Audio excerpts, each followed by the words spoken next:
c'est politique sanitaire. Les réseaux sociaux accusent Gérard Leclerc d'être un crétin. Les réseaux sociaux accusent les LaREM et les socialistes d'être des tartuffes. Alors, il faudra un petit peu traiter ce dossier et savoir si les réseaux sociaux ont juste ou non. Avant de répondre à ces interrogations, je voulais remercier comme il se doit tous ceux qui me permettent de vivre de mon travail à l'aide de ces fameux merci rémunérateurs. Aujourd'hui sont à l'honneur Poupou Palou, André Lelièvre, JPLD, Floa. Merci à eux, ce sont des fidèles parmi les fidèles. Et puis je voulais aussi vous remercier pour votre loyauté. C'est vous qui faites le succès de cette chaîne. C'est vous qui permettez à cette chaîne de survivre dans ces temps très difficiles où il semblerait que je sois très éloigné des algorithmes. Merci, merci à tous. Je vous ai expliqué que la réinformation est un sport de combat. Il va falloir donc, lorsque vous faites du sport de combat, utiliser la force de l'adversaire pour pouvoir vous défendre. Et c'est ce que je fais. Et il y a une arme d'ailleurs très utilisée, c'est l'ironie. En effet, certains d'entre vous m'ont dit on ne comprend pas très bien lorsque vous dites que le vaccin défend des formes graves. Alors, on va reprendre, parce que certains ont été vraiment très déstabilisés. Je vous ai montré ces diagrammes où on voit que ce sont les vaccinés qui meurent majoritairement du Covid. Et il faut donc aller vers les réseaux sociaux d'un tweet que j'ai écrit il y a plus d'un an et demi.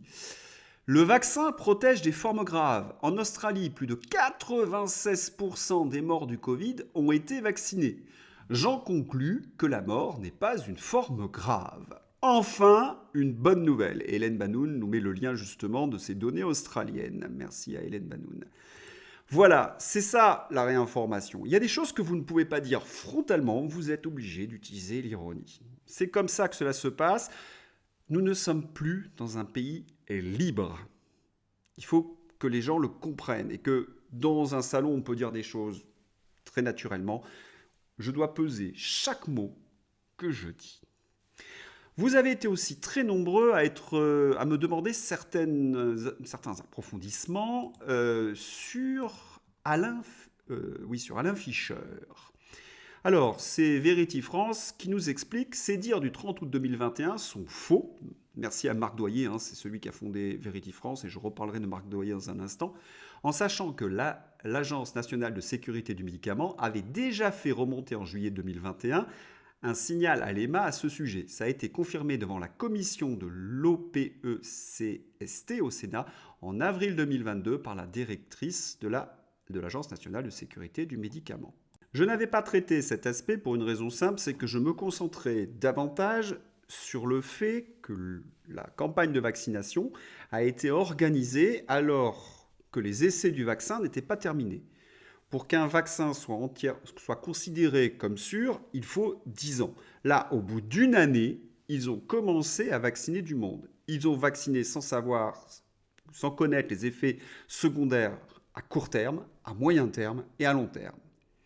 Et lorsqu'il y a eu des remontées, et Alain Fischer, ils se sont cachés. Et moi, je me souviens très bien, ils se sont cachés en disant il n'y a pas de rapport, c'est pas vrai, c'est faux, ce sont des fake news.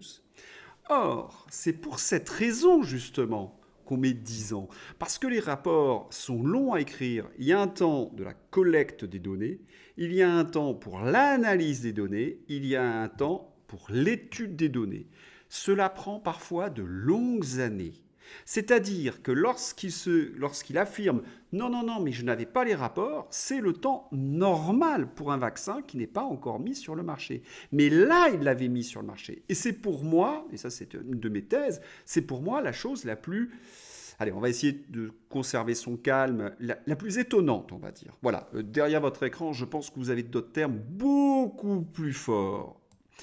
Et cela d'ailleurs est corroboré toujours par le document complément d'enquête par cette jeune femme. C'est elle qui gérait les contrats. C'est donc la personne qui a négocié les contrats des vaccins pour la France et qui vous parle. Et qu'est-ce qu'elle nous dit ? Que ce que je viens de vous dire, ils n'avaient pas été testés pendant des années. Les labos ne pouvaient être tenus responsables des effets secondaires parce qu'ils n'avaient pas pu les tester. Dans ces conditions, ce n'était plus le laboratoire qui était responsable, mais bien Alain Fischer.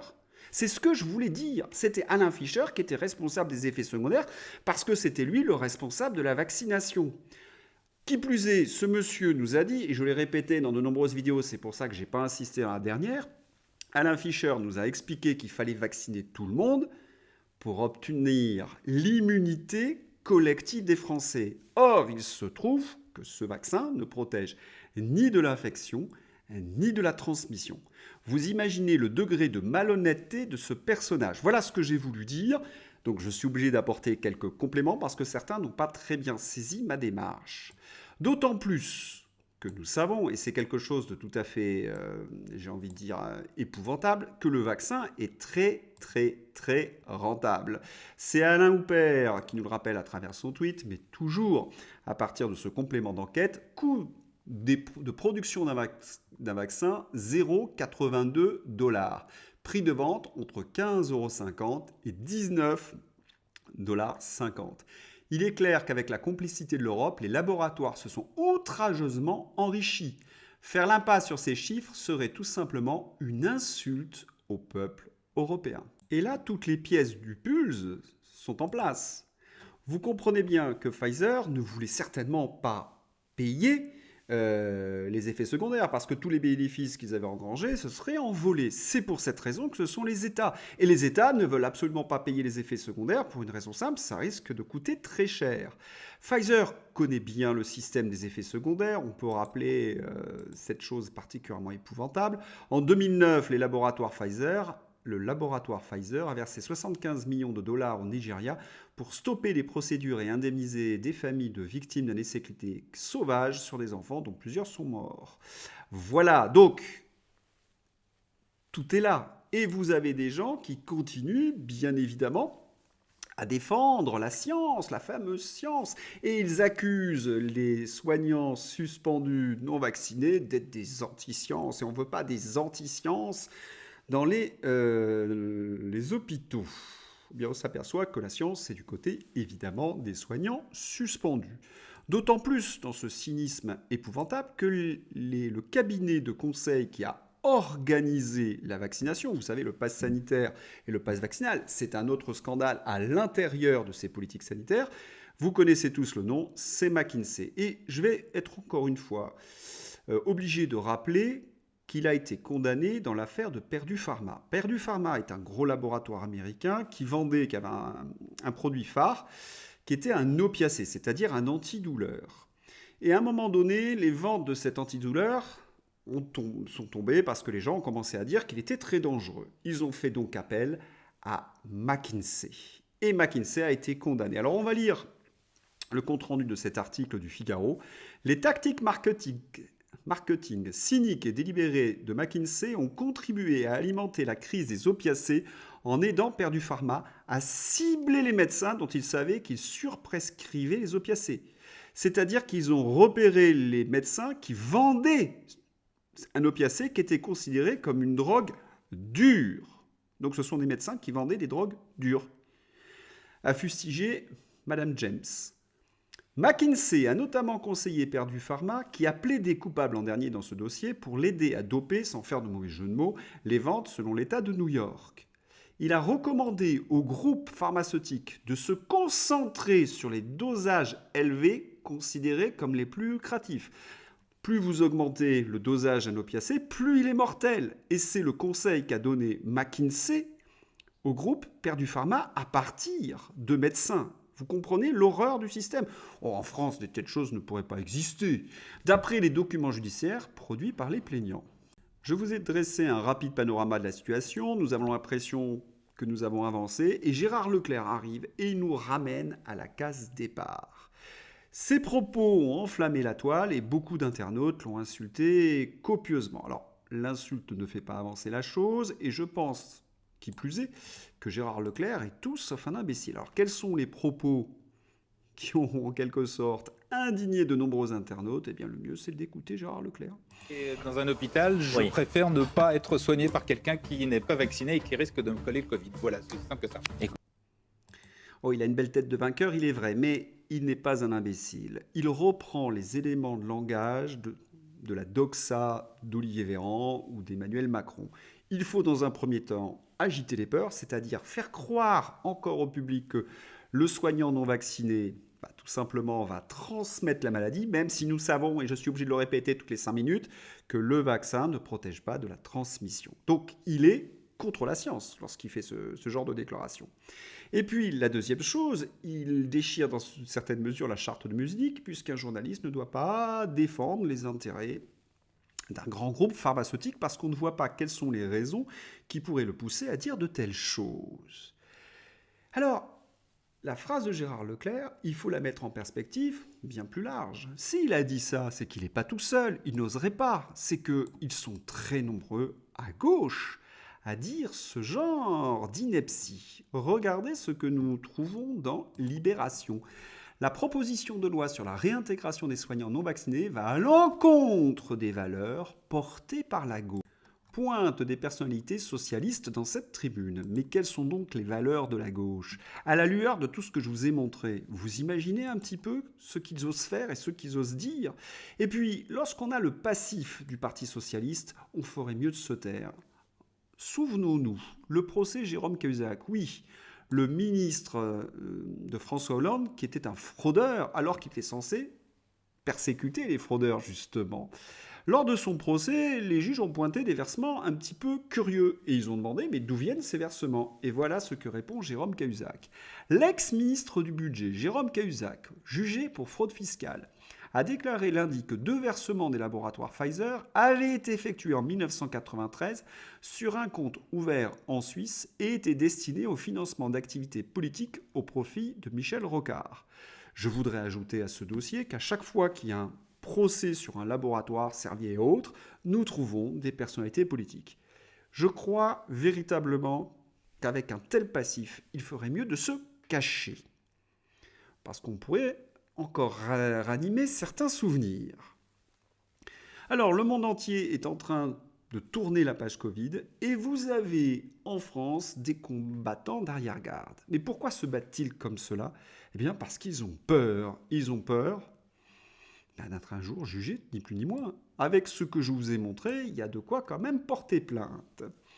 Alors, on aurait pensé que les US rouvrent les frontières aux non-vaccinés, fin de l'état d'urgence Covid par l'OMS, l'Australie réautorise l'ivermectine hors AMM, la France réintègre les suspendus.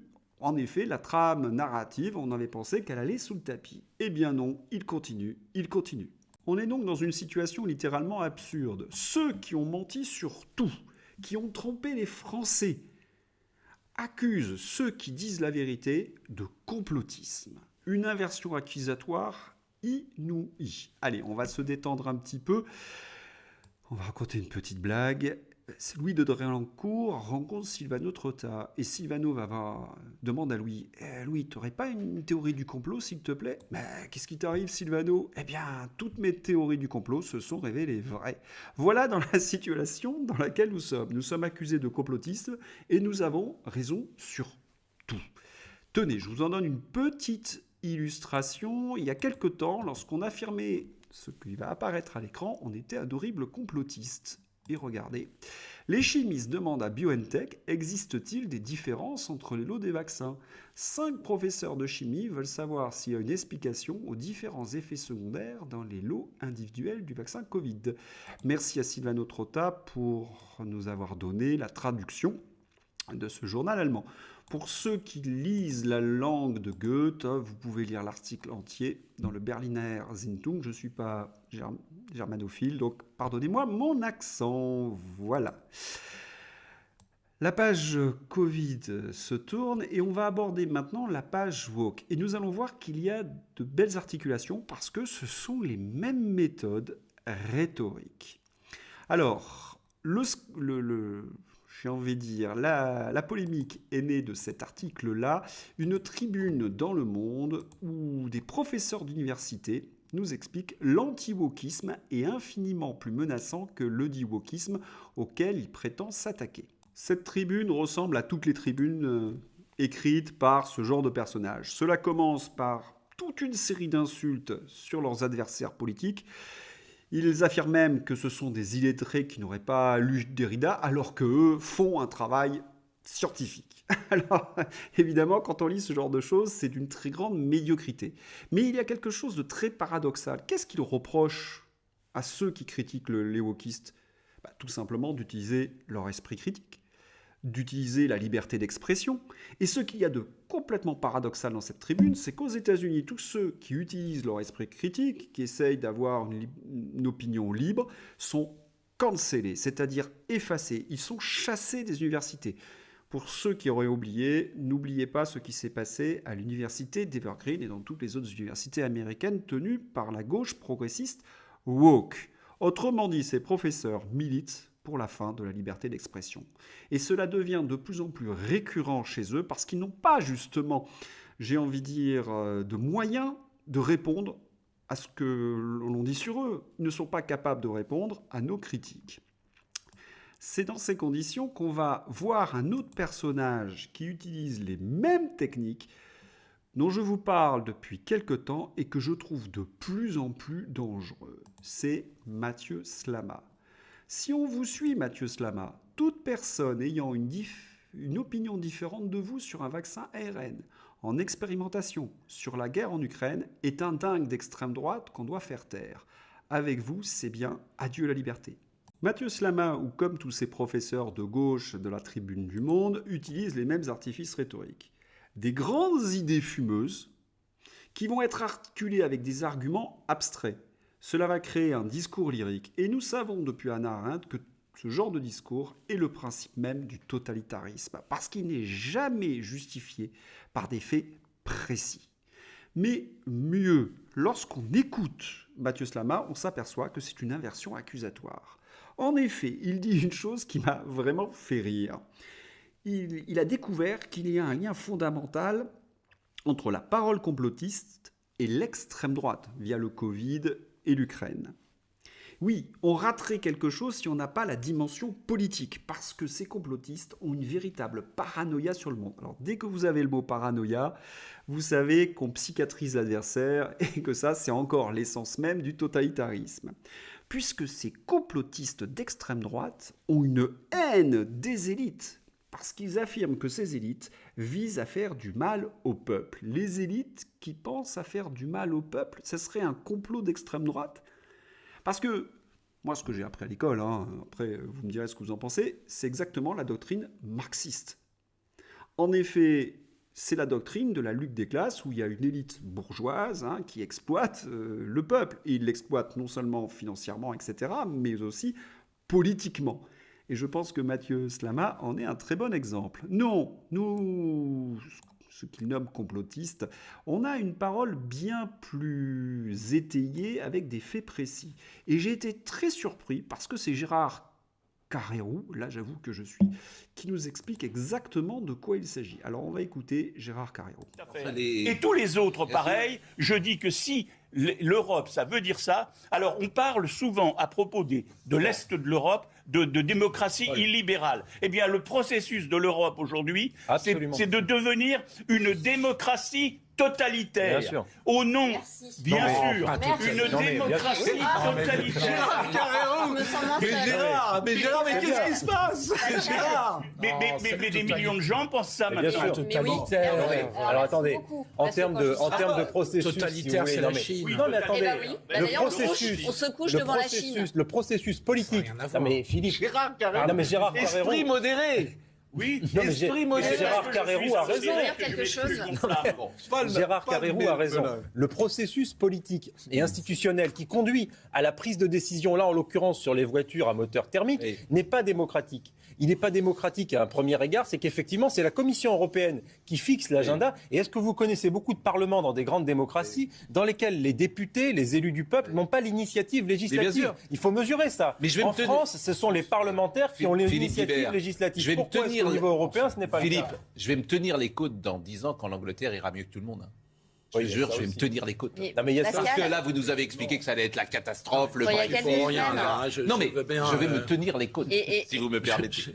Et en même temps, la Commission européenne est en train de prolonger le pass et ça passe crème. Et il y a quelques semaines, quand je vous disais que la Commission européenne nous faisait aller vers une société de crédit social à la chinoise, nous faisait aller vers une société où on renonçait à nos libertés, où on était à la botte de la Chine, vous me disiez, c'est votre prisme, vous êtes un extrémiste. Merci Gérard Carré. Un totalitarisme, parce que je trouve que c'est un mot qu'on utilise. Mais il n'y a pas de souveraineté. Il n'y a pas de souveraineté. On veut dire ce que ça veut dire. Ça veut dire qu'on ne demande plus l'avis des peuples. On ne demande plus l'avis des peuples. Il n'y a plus de souveraineté du peuple. La démocratie, c'est la souveraineté d'un peuple. Va répondre. S'il vous plaît.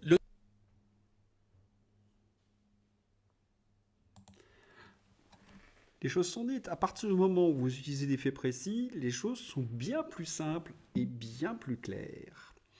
Alors, sans transition, nous allons passer maintenant à une nouvelle que vous avez certainement vue dans toute la presse, à Trafalgar Square. Mauvaise nouvelle pour nous, ça. Charles III et Camilla mettent presque tout le monde d'accord. Presque d'accord, oui, presque d'accord. En fait, non, il y a notre leader de la France insoumise qui ronchonne. Alors, on va voir ce qu'il nous dit. Les sirops dégoulinants de la monarchie trouvent que le faste, dans ces périodes de difficulté, sont littéralement indécents. Et il cite Saint-Just et Robespierre. Bon, Mélenchon ne sera jamais président de la République à cause de ce genre de choses. Parce que le faste est symbolique, un roi représente l'ensemble de la nation. Tout ce qu'il a, la couronne, etc., appartiennent au peuple britannique. Les grands palais d'État appartiennent aux Britanniques. On peut les visiter. J'ai visité ceux de Brighton et compagnie. Il y a des demeures privées, mais il y a des demeures publiques, comme la Tour de Londres, par exemple. Et je tiens aussi à rappeler que la monarchie anglaise, pendant la Seconde Guerre mondiale, a été exemplaire. Je vous renvoie d'ailleurs à ce très bon film, Le discours d'un roi. Quant à Elisabeth, elle a été un principe d'unité. C'est ce qui nous manque, nous sommes divisés. Si on avait ce principe d'unité, bien évidemment, je vous l'accorde, il faut que ça reste une démocratie. Et nous, conservateurs, nous militons pour le retour de la liberté d'expression et de la démocratie. Tenez, on va finir par la Macronie. Macronie minable. Regardez Gérald Darmanin. Pour éviter les casseroles, Darmanin dément un déplacement et s'y rend quand même. Oui, un gouvernement de minables. Très bien dit Gilbert Collard. Je vous avais promis une page sur la Russie. Je n'ai pas véritablement eu le temps de la faire. J'attends quelques bonnes nouvelles. Voilà, si vous avez aimé cette vidéo, n'hésitez pas à la soutenir, à la diffuser sur les réseaux sociaux.